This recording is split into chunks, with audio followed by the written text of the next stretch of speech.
안녕하십니까? 박재원 세무사입니다. 자, 이번에 같이 알아볼 내용은 1세대 1주택 비과세라는 내용입니다. 자, 많이 들어보셨을 텐데 집 한 채 가지고 있을 때 그 집 팔면서 집이 한 채면 세금을 내지 않는 이런 제도입니다. 자, 그런데 이 내용이 의외로 좀 까다롭습니다. 한번 제대로 알아보도록 하겠습니다. 자, 지금 비과세 해준다는 이야기인데 집을 한 채 가지고 있는 경우인데요. 그 요건이 세 가지가 있습니다. 첫 번째는 그 가족이 집이 한 채여야 된다는 거고요. 2년 이상 가지고 있는 경우에 처분했을 때 세금이 없다라는 거고, 매매 금액이 9억 원 이하여야 됩니다. 자, 그래서 대부분 1세대 1주택 요건을 갖추고 있는 경우들이 많은데요. 자, 가장 까다로운 게 1세대 요건입니다. 자, 왜 그러냐 하면 보유한 기간이나 판 금액들에 대해서는 금방 알 수가 있죠. 그런데 세대 개념을 어디까지 볼 거냐라는 것들이 굉장히 민감합니다. 자, 그래서 본인뿐만 아니라 배우자가 가지고 있는 부동산도 다 포함해서 어, 주택 수가 한 채여야 된다는 거죠. 한 채. 자, 여기서 또 주의해야 될 것은 주민등록상 가족도 다 포함을 해서 집의 숫자를 센다는 겁니다. 자, 이게 굉장히 중요하기 때문에 이 내용 사례를 통해서 한번 알아보도록 하겠습니다. 자, 이 부모님이 계세요. 어, 김영감님 아버지인데 주택을 하나 가지고 있습니다. 자, 아들 이 짱구입니다. 예, 답답한 친구인데 이 친구도 집 하나 가지고 있어요. 그리고 따로따로 삽니다. 그런데 이 짱구 말이에요. 회사 다니면서 챙길 건 다 챙겨 먹습니다. 자, 회사 규정에 이런 게 있습니다. 가족 수당 규정이 있는데 부모님을 부양하는 경우는 매달 20만 원씩의 가족 수당을 줍니다. 그런데 제출하는 서류가 이거예요. 주민등록 등본상에 부모님이 등재가 되어 있어야 됩니다. 자, 그러기 위해서는 어떻게 됐어요? 짱구가 부모님 주민등록에 전입신고를 해야 되는 거죠. 그래서 아버지, 저희 가족수당 받아야 되니까 아버님 주소로 제가 조금 같이 등록을 해 놓을게요. 그럼 보통 부모님들이 너 알아서 해라. 이렇게 하죠. 예. 그래서 짱구는 부모님한테 주민등록을 해놓고 매달 20만 원씩의 가족 부양수당을 챙겨 먹고 있었다는 이야기죠. 자, 그런데 여기서 끝나는 게 아니죠.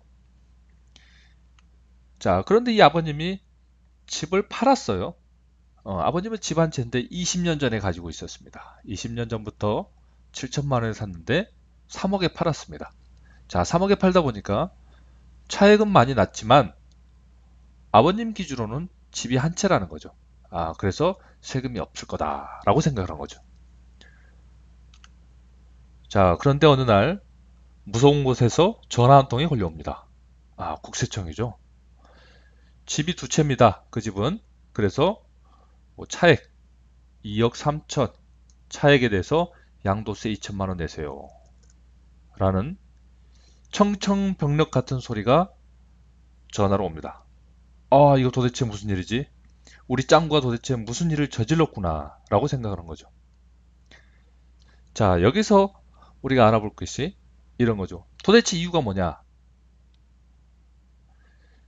주민등록을 봤더니 아버지 주민등록에 요 짱구, 김아들입니다. 이 짱구가 들어와 있다는 거죠. 등본을 떼어봤더니. 자, 따로 살고 있는 이 짱구는 아버지 집에 살고 있지도 않습니다. 자, 배우자하고 지금 자녀들이 있는데 본인이 살고 있는 집에는 주민등록을 떼보면 짱구는 없어요.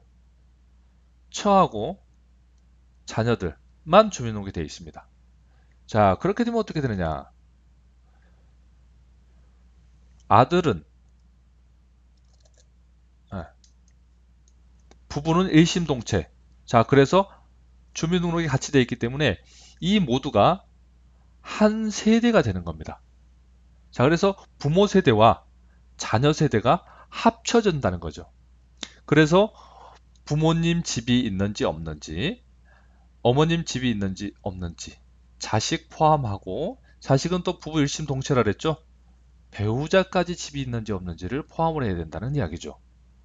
자, 이렇게 계산하다 보니 이 전체가 세법상 1세대라는 겁니다. 자, 그래서 이 세대라는 개념에 굉장히 주의하셔야 됩니다. 자, 부부는 당연히 합쳐서 계산하기 때문에 우리 짱구도 배우자인 최명 씨와 합쳐서 계산하기 때문에 부모 세대도 한 채, 자녀도 한 채. 그래서 합쳐서 두 채가 되는 겁니다. 아, 짱구 수당 챙겨 먹으려고 하다가 아버님 세금 2천만 원을 고집하게 만든 거죠. 자, 그래서 이 세대 개념이 주민등록 등본을 꼭 확인해 봐야 된다는 이야기입니다. 자, 그래서 1세대 2주택이 된 경우는 자, 첫 번째는 2주택인 줄 모르는 경우들이 있죠. 자, 이번에 알았다면 팔기 전에는 항상 주민등록 등본을 떼볼 필요가 있습니다. 왜 그러냐면 예전에 주민등록 등본을 이렇게 누가 전입을 해놓고 말소를 안 한 경우는 포함이 되어 있는 경우가 있습니다. 자, 체크를 하고 두 번째 포함이 되어 있다 그러면 세대를 분리할 필요가 있겠죠. 즉 짱구 경우는 다시 본인 주택으로 전입신고를 해야 되겠죠. 그리고 마지막으로 3단계는 실제 따로 살고 있다면 별도로 살고 있다는 증명을 갖추면 비과세를 받을 수가 있다는 걸 꼭 한번 체크해 두시기 바랍니다. 감사합니다.